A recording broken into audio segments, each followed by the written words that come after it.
everyone. I know, very sad, our last day, but it has been, I've received so many compliments, and so many people have just loved having you in their classrooms, and students, I know, just being able to talk to you and kind of get a perspective.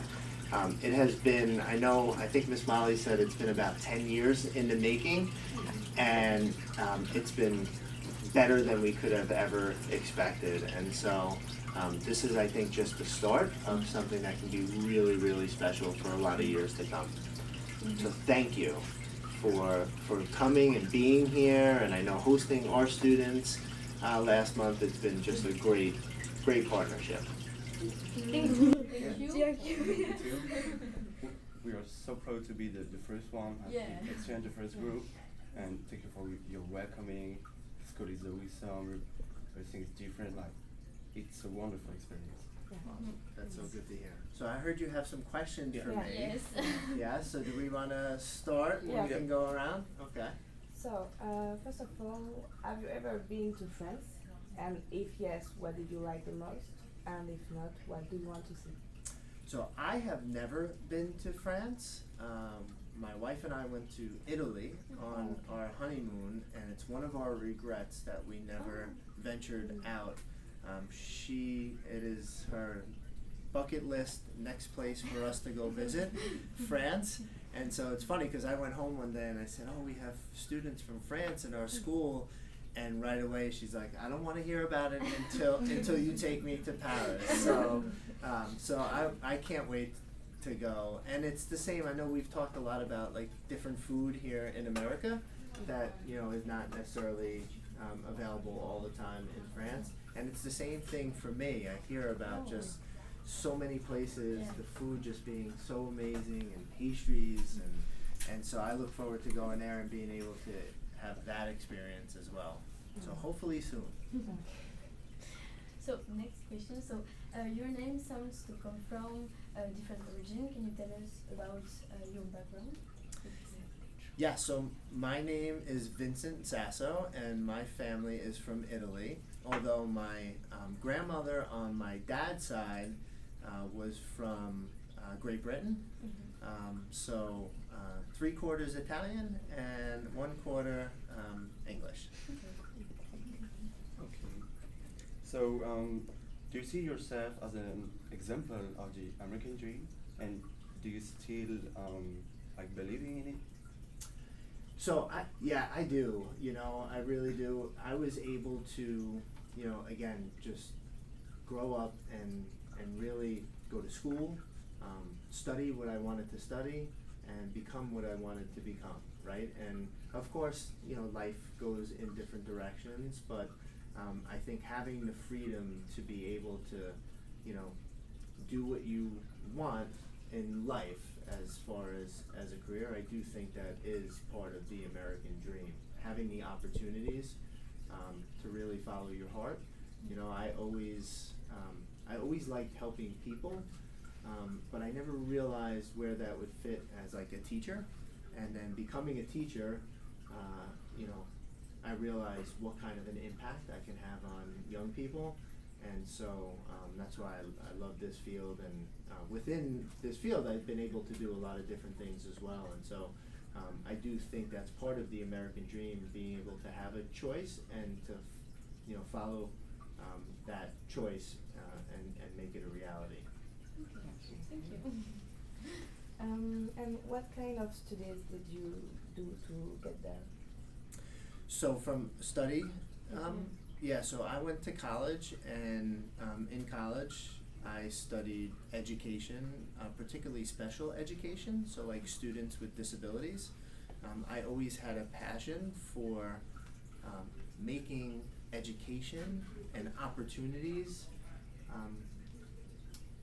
for everyone, right? Creating those opportunities so that some students that maybe need a little extra assistance, or maybe need something different in order to, achieve a success and a goal.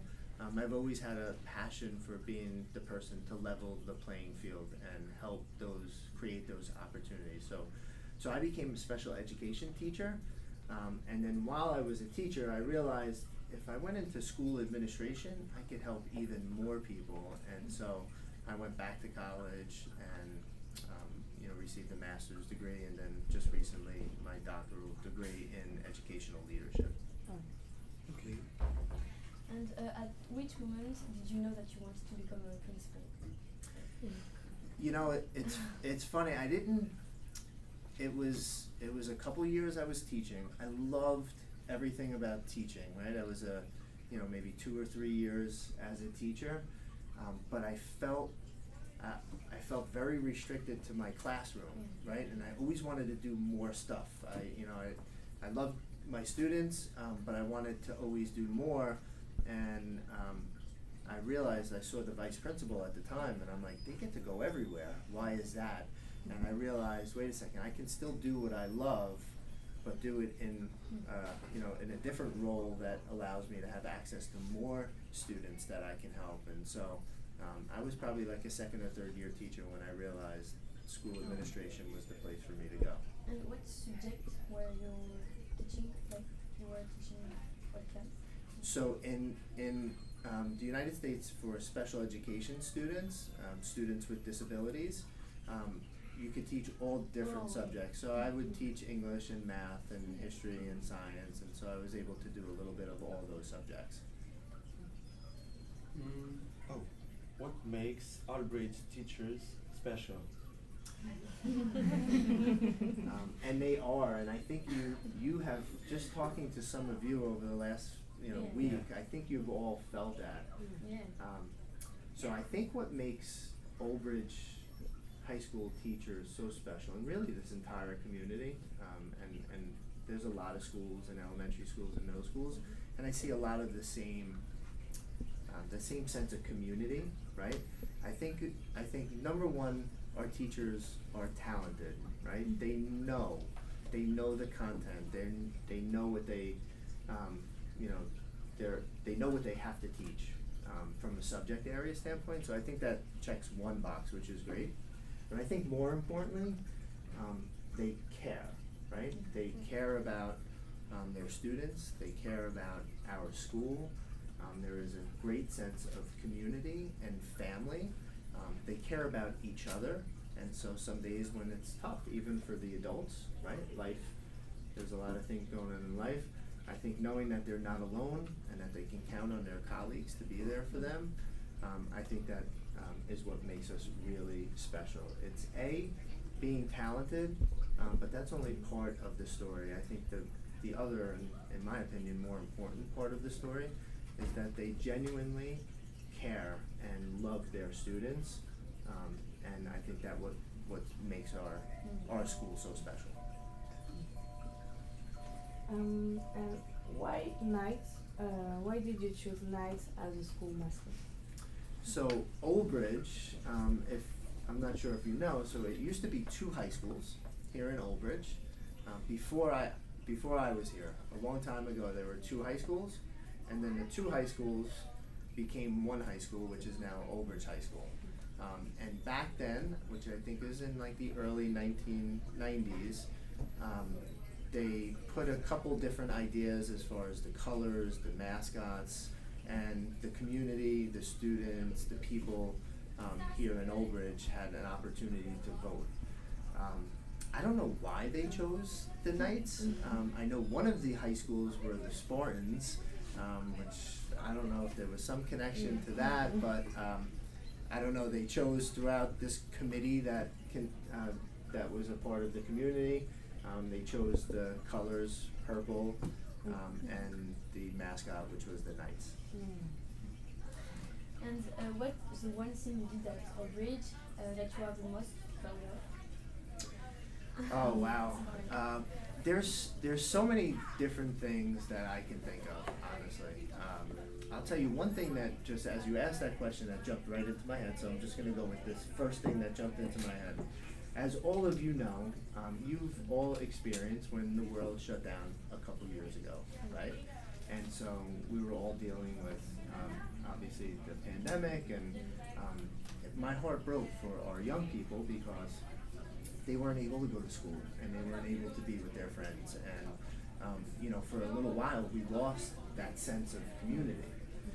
But here in Old Bridge, because again we have so many wonderful people who care, we were, even though we were not in school at the time, we were able to do a holiday drive-through around this campus. And so around Christmas time, here, we decorated the outside of the school with lights and music and decorations, and it was the first time after being out for so long that we were able to invite people back to our home here at Old Bridge, even though they had to stay in their car and drive around.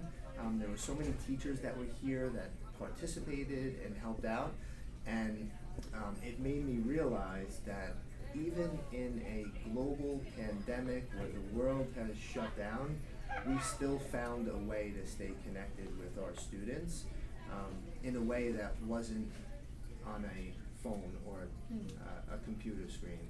And so to me, that was a really proud moment. Okay, and for the end, in what other ways do you think you can improve Outreach for the future? So, yeah, I think there's always room for improvement, and I say this a lot that, you know, certainly we are not perfect and we can always get better. I think education is, to me, the way that we can do that. And so I think, you know, I encourage our staff to, even if it's not going back to college, to just be out there, to form partnerships like, you know, the French program did, and to learn what's going on, you know, with you guys and what works maybe in France that we could bring here. Always looking and searching for those new strategies and those new ways that we can reach our students and you know, get our students to really, you know, strive for their fullest potential. So I believe making sure that we're always learning, we're always reading, we're always watching, we're always seeing what works and what doesn't work, I think is certainly a way that we can all get better. Thank you. Thank you. Thank you so much. So again, I thank you. As I sit here with all of you, you know, I am inspired by you. Honestly, I am inspired because I think it's awesome that, you know, this is not easy, right? You guys came to a foreign place for the first time. I'm sure you were nervous and apprehensive, and I see the way that you guys interact with our students here at Old Bridge, and it just reminds me, even though we can watch the news and see a lot of craziness that really makes our heart hurt, I get a front row seat to seeing hope and to be inspired by what I see when our young people get together and just want to do good for the world. And so it does inspire me and give me hope that we're going to be okay because of our next generation, because of all of you. So thank you. Thank you. So We So go thank you back. so much. We second that thought. You guys are our future, and it's gonna be great.